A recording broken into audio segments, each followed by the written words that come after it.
স্বপ্নের ইউরোপের দেশ পাড়ি দিতে গিয়ে নির্মম মৃত্যু। অবৈধ রুটে প্রবেশে ব্যর্থ হয়ে মৃত্যু হয়ে বিশাল সমাধিক্ষেত্র ছড়িয়ে আছে গ্রিসসহ বিভিন্ন দেশে। পরিচয় না জানতে পেরে তাদের সমাধির উপরে শুধু লেখা থাকে অভিবাসী। যুগের পরে যুগ পেরিয়ে গেলেও তাদের পরিচয় থেকে যায় অজানা। গ্রিসের উত্তর পূর্বাঞ্চলীয় অঞ্চল এভ্রোসে পাহাড়ের চূড়ায় এমনই এক কবরস্থান অবস্থিত। ৭৩ বছর বয়সী মেহনত শরীফ ডামাডল কবরস্থানে নিঃসঙ্গ মৃত ব্যক্তিদের প্রার্থনা করার জন্য মোনাজাত ধরেছেন। গ্রিসের এভ্রোস অঞ্চলের এই কবরস্থানে দাফন করা হয় অবৈধ গ্রিসে ঢোকা মৃত ওই অভিবাসীদের। অবৈধ স্থলাপথে গ্রিস তুরস্কের সীমান্তে অবৈধ বর্ডার রুট হিসেবে এভ্রোস এক পরিচিত নাম।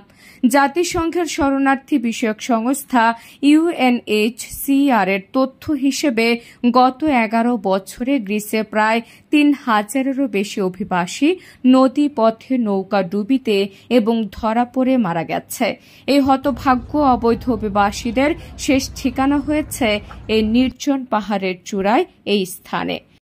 বেশিরভাগেরই নাম পরিচয় অজানা।